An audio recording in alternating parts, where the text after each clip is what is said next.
Welcome back to Legitimate Targets, everybody. I hope you're all having a great day. We are joined by a very special guest today, one half of the Duran, and also you can find him on his own personal YouTube channel, and I suggest you do if you want to really find out what is happening in this crazy world. Alexander Mercurius is joining us today from London, and we are going to be talking about Russia, Iran, the United States, and everything that is going on. So, Alexander, how you doing today? Thank you for joining me. I'm doing very well, and I'm absolutely delighted to be with you today, Jackson. We got so much to talk about potentially. We do. If you could, I obviously we're going to talk a lot about Iran in a moment, but something that's not getting a lot of attention right now are the big gains that Russia is making on the battlefield. Could you provide an update as to how the SMO is going? And as I understand, in the month of, I believe it was last month, I think in May, it was like the largest gains that they've had since the start of the SMO. Absolutely, and I think the pace is accelerating, and you get the sense of a Ukrainian military that is basically just hanging on in a few places. Now we can go into the weeds if you want. I mean, the Russians seem to be close to encircling an important town called Pakrovsk, which I'm sure we've all heard about. But it seems that we're getting fairly close to that. And the Russians are also making big moves around Konstantinovka, which is the southern of three big towns, Slavyansk, Kramatorsk, Konstantinovka. Konstantinovka is important because if it and Pakrovsk both fall, that leaves Slavyansk and Kramatorsk as the only parts of Donbass that would still be under Ukrainian control. And I don't think they're defendable by themselves. I think at that point, you will see Ukrainian resistance in Donbass collapse. And even as that's happening, the Russians are creeping forward in Dnipropetrovsk region towards the river, and they're also creeping forward in the north as well. The main push is in these central places around these cities. But if these cities fall and the Russians move decisively, these other places in the north and to the river, then that could be a knockout blow, because the central regions of the river, the Dnieper, is Ukraine's heartland, whilst in the north, that's where Ukraine's capital, Kiev, is located. So you can see how we're moving closer and closer to that point. And every day we hear more problems with the Ukrainian military, that it's short of men, desperately short of men. Putin said that it's only 47% up to strength at the moment. Short of drones. This is new, but apparently it's becoming serious. Short of artillery, short of shells, short of infantry fighting vehicles, short of tanks. So the war appears to be reaching a decisive point, the war in Ukraine. So, and as I understand, you got Zelensky, who's still begging for 0.25% of every NATO country's GDP, 40 billion a year. But Trump, besides maybe some intelligence and some U.S. special services, they're not providing a whole lot of aid to Ukraine right now, right? Well, that's what they say, and I think it's probably true. I mean, they're not providing any financial aid, and they're not providing any weapons. And I think there are various reasons for this. One is that they can see that the war is lost, so why reinforce failure? So I think that is an important factor, and one which is not to be underestimated, and one which is consistent with the way the United States behaves. The United States often starts wars, puts an awful lot of resources into them, and then when it sees that they're not working out, it walks away. I mean, this isn't consistent with what most people imagine about the US, given its rhetoric. But you saw that in Korea, in Vietnam, in Afghanistan, and it's now playing out with Ukraine as well. So there are those factors. But I think Trump personally, anyway, isn't much interested in Ukraine. His major focus, as we've seen, is the Middle East. He's got also the Pacific to think about. He's not really very interested in Ukraine. He doesn't like Zelensky. As for Zelensky, I think his two priorities at the moment are these. Firstly, to keep the financial aid flowing from Europe. And I think it's the Europeans he's really looking to get the money to continue to go to Ukraine, because that's what binds the political system in Ukraine together. The money goes to him. He distributes it through these various agencies. That keeps everybody, ultimately loyal, if you like, to him. And I think the other thing that he has, which is his overriding concern, is to retain control in Ukraine itself. Even as Ukraine might be losing the war, his priority is to remain president, to continue to exercise political control, and to continue to do so right up to the moment when the final collapse comes. And were you surprised? I think it was on the 12th of this month, right before the markets closed on Friday, and then we had a almost guarantee of war on Iran or strikes on Iran. Maybe it was a little bit earlier in the week, maybe it was the 11th or 10th, but we saw that Maria Zakharova, the spokesperson of the Russian Federation, came out and said that the United States had planned to have another round of talks with the Russians about Ukraine, and they made a conscious decision to say that they would not be participating and they would suspend those talks for the time being. What do you think that means for the future? Do you think this is a big development, and were you surprised by that? It is a big development. We need to understand what it was all about. It was not talks between the US and Russia about Ukraine. It was actually in some ways even more important than that. It was talks about the normalization of relations between Russia and the United States. After Trump became president, he launched this process. There's been several meetings in Istanbul between middle-level officials, but they were sorting out the issues with the embassies. They were talking about lifting sanctions. There was some talk of restoring air links.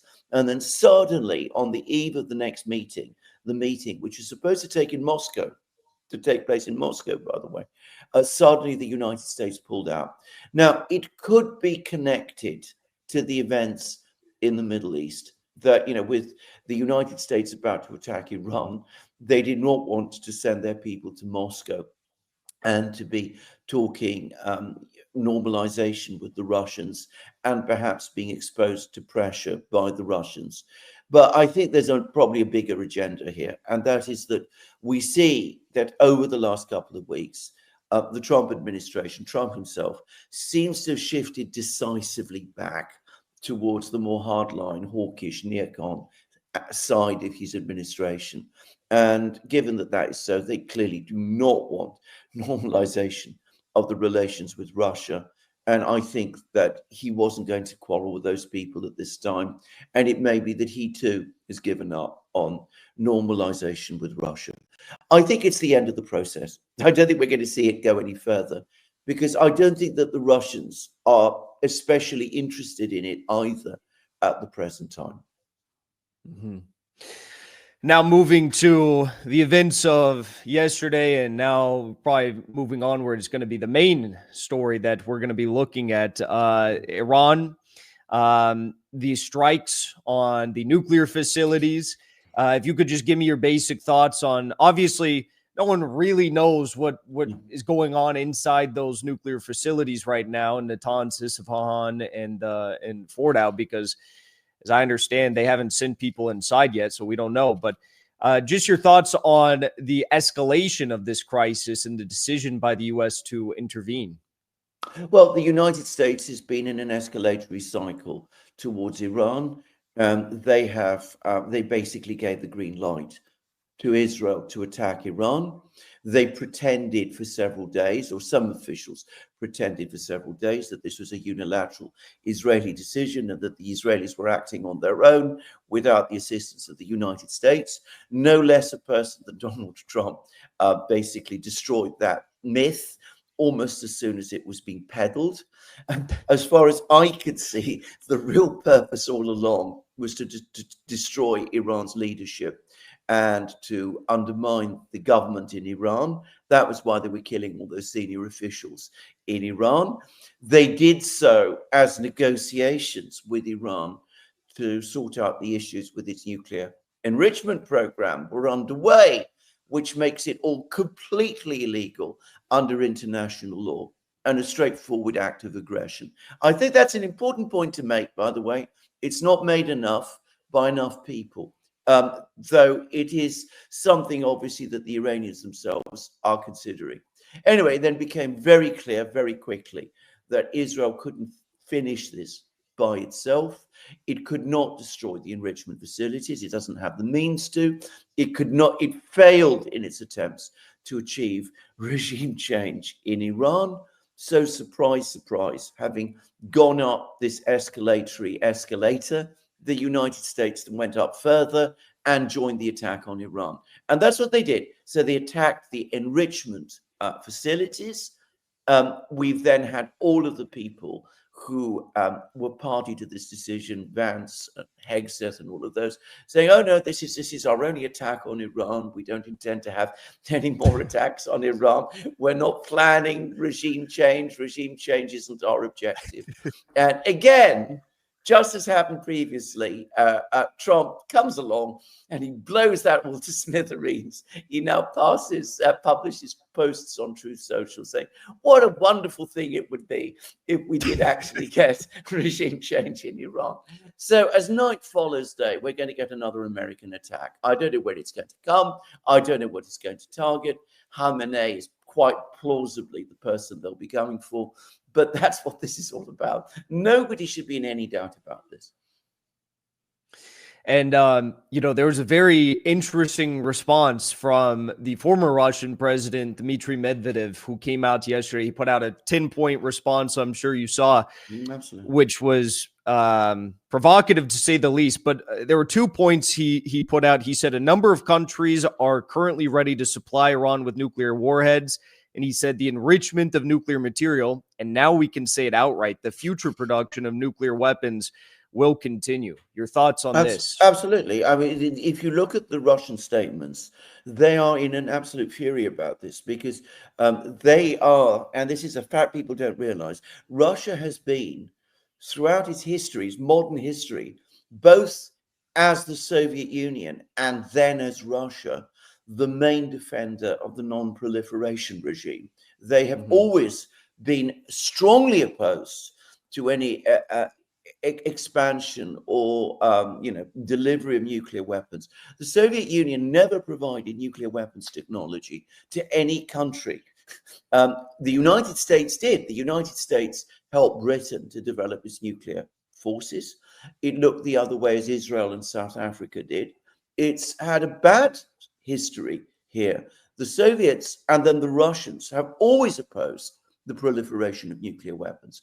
And what they're saying is this American attack on Iran, on peaceful nuclear facilities being used for civilian purposes, through which Iran was exercising a right it has under the Nuclear Proliferation Treaty. You need to understand that the Nuclear Proliferation Treaty says every country has a right to develop to the absolute utmost level nuclear materials and energies for scientific or other uses, provided it's peaceful. They're not entitled to have nuclear weapons. And it's a trade-off. You're not entitled to have nuclear weapons, but if you have nuclear weapons, then you can develop nuclear facilities, nuclear energy, do all of those things, and get assistance from the international community in order to do that. The Russians are saying that this attack on the nuclear facilities in Iran has completely destroyed that contract, if you like, that the Nuclear Proliferation Treaty has.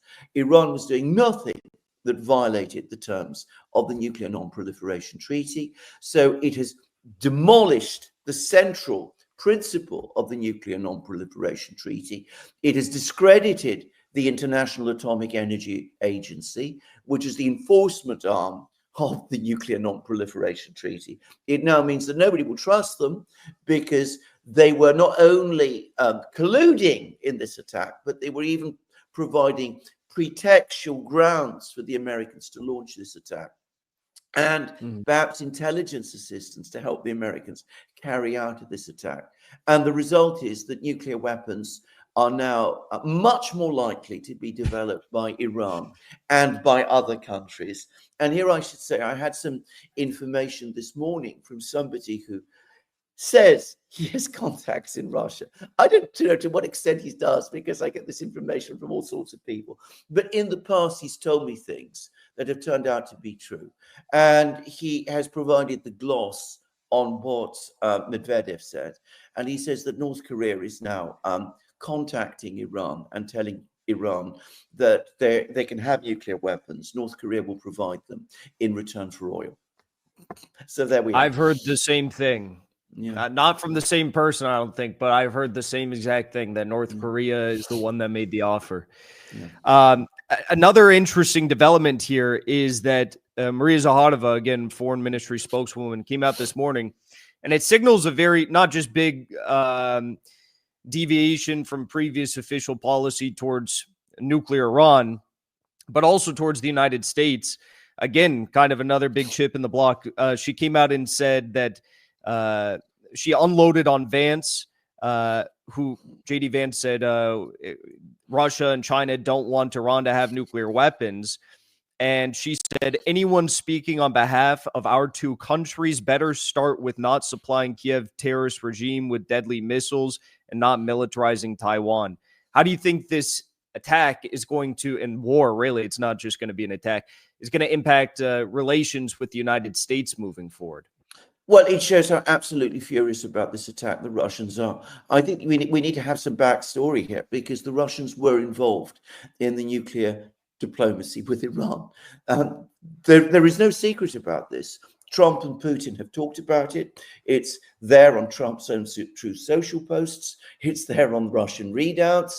The Americans actually asked the Russians for help, and the Russians said, yes, we are prepared to help with this. We're happy to take Iran's enriched uranium stockpile as part of any deal. Putin was supposed to be traveling to Iran some point over the next few weeks, partly in order to facilitate this deal. And then the Americans turn around and do this. The Russians are absolutely furious. They're seeing the collapse of the nuclear non-proliferation regime. They're seeing the United States lie to them, which it is exactly what it's done. They see chaos as they see it spread across the Middle East, and they see an absolutely unprovoked attack on Iran, a country with which, by the way, they've not always had an easy relationship, but which is now a BRICS member state. So you get a sense of the anger from Zakharova's words, because Vance who's perhaps in some ways the most diplomatic member of the Trump administration, and the one who sometimes comes across as the moderate in these matters. Anyway, he purported to speak for Russia and China. And the Russians said, under no circumstances, no way can the United States, can any American official speak for us. This is unacceptable, and unacceptable coming from the Americans, especially at a time like this. Mm-hmm. It's all very incredible. What I think will probably be even more shocking for the Americans might be what potential response Iran deals. And I think maybe some people are worried about Iranian attacks on U.S. bases or something, but based on what we're seeing right now, I mean, we're sitting here and it's happening right now. A second salvo of Iranian missiles is headed towards Israel. The air defenses are doing particularly poorly today for Israel. But also we have talk about closure of the Strait of Hormuz and also a withdrawal from the Nuclear Non-Proliferation Treaty. Do you think this is going to be the first step in ever-going escalations that could result in a full-blown war, attacks on U.S. bases, Qatar, Saudi Arabia? Or do you think that these sorts of responses, if they completely move forward with Hormuz, with Nuclear Non-Proliferation Treaty, and with continued attacks on the U.S. proxy of Israel, might be enough to bring them to their knees? I think the short answer is that we are absolutely now on the escalatory escalator, as I call it. The United States has not finished with Iran. Israel has not finished with Iran. There is no reason to think that Iran has finished with the United States or Israel. I mean, yesterday, Donald Trump, well, not Donald Trump so much, but other US officials were saying, look, we've carried out this one strike. We want to end it there. It doesn't end there, even if those officials were telling the truth, because the United States has now taken this action against Iran, very aggressive action. It's clearly involved with this Israeli attack on Iran. The Iranians have no reason to believe anything that the Americans are telling them. And we now have statements from Donald Trump himself, which basically make clear that the United States is joining in this Israeli attempt to achieve regime change in Iran. Now, at this moment in time, I think that the Iranians are probably being advised by their friends, by the Russians and the Chinese, to hold back on doing some of the things that you were talking about, closing the Straits of Hormuz, attacking American bases, enlarging the war. The Russians and the Chinese are probably telling the Iranians, look, at this moment in time, doing those things is not in your interests. What you should do is maybe continue your strikes on Israel. Certainly while Israel is hitting you, it makes sense for you to go on hitting them. And you put yourself gradually in a stronger position by doing that. But ultimately, to work with us, China and Russia, and we will provide you with what support we can, air defense systems maybe in time, intelligence, economic assistance, that kind of thing, so that you can withstand this blow. But don't escalate, because escalation can backfire on you, just as it is now going to backfire on the Israelis and the Americans. But it's all very well for the Russians and the Chinese to give advice like that. And the Iranians are themselves sophisticated people.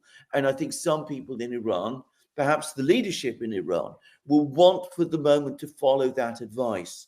But as we move deeper and deeper and further into an all-out war in the Middle East, and further American attacks on Iran are going to take us there sooner or later.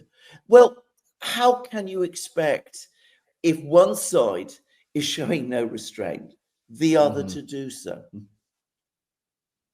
Yeah, it wouldn't make any sense, especially considering Iran has the capability to do all these things very easily. It would be extremely easy for them to do this, shutting down Hormuz, so on and so forth. Yes. But of course, huge ramifications for everyone involved. So, Alexander, I have one more question for you. And it was something that was sparked by Professor Alexander Dugin, the Russian professor. He made this like cryptic post on Twitter, of which he has many. I love them. But he made this post hinting at the fact that it was something that I hadn't seen reported. Maybe you were aware of this, but that Russia had offered some form of a union state proposal for Iran when the negotiations were ongoing for the current cooperation pact that they now have. But they offered a very high level, maybe not as high level as like Belarus or North Korea, but a very high level union state-esque proposal for Iran. And the Iranians, as Professor Dugin said, laughed in Russia's face. This was confirmed, basically confirmed by President Putin, and even the Iranian ambassador to Russia this week confirmed this as well. Do you think that was a mistake by Iran? We have no idea what exactly was going on behind the scenes, but do you think that this attack and all this stuff would be going on right now if they had not chosen to take the path of what they're defining as, self-reliance and independence and not being a vassal state? That's how people in Iran are framing it. It was a tragic mistake, apparently, and I don't think this is really disputed, but because, as you correctly say, Putin confirmed it in one of his recent Q&As. What the Russians offered was an absolute defense agreement between Russia and Iran, I understand it was roughly along the lines of what Russia has with North Korea. Mhm. And the Russians were also offering, apparently, work to build up Iran's air defenses and to integrate Iran's air defenses with Russia's air defenses, which would, of course, have meant a completely different air defense situation in Iran. Because as I think what we've seen is that Iran has some, or had some, fairly sophisticated systems, but it never had a fully integrated air defense system in the way that the Russians do.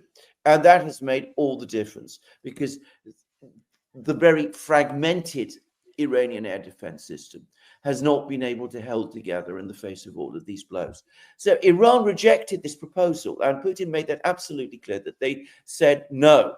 And Alistair Crook, who's former British diplomat, he says that the reason they rejected it was that the Iranian President Pezeshkian, who has wanted to improve relations with the United States, worried that if Iran did that, it would be seen in the United States as too provocative, and that it would torpedo his attempts to improve relations with the United States.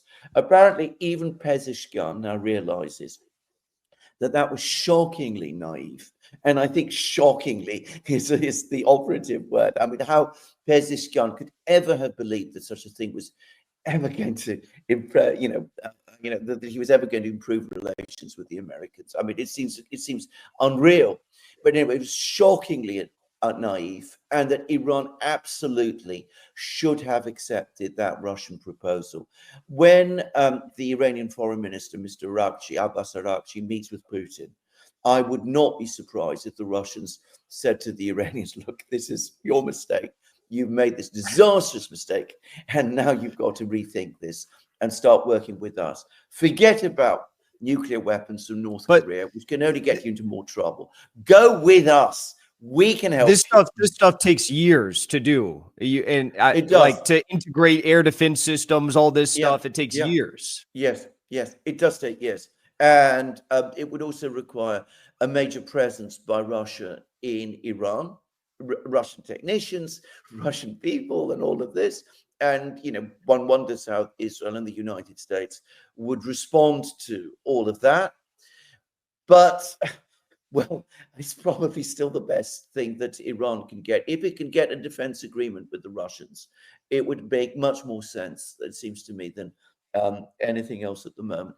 Given that, for the moment at least, Iran seems to have seen off the immediate danger of regime change.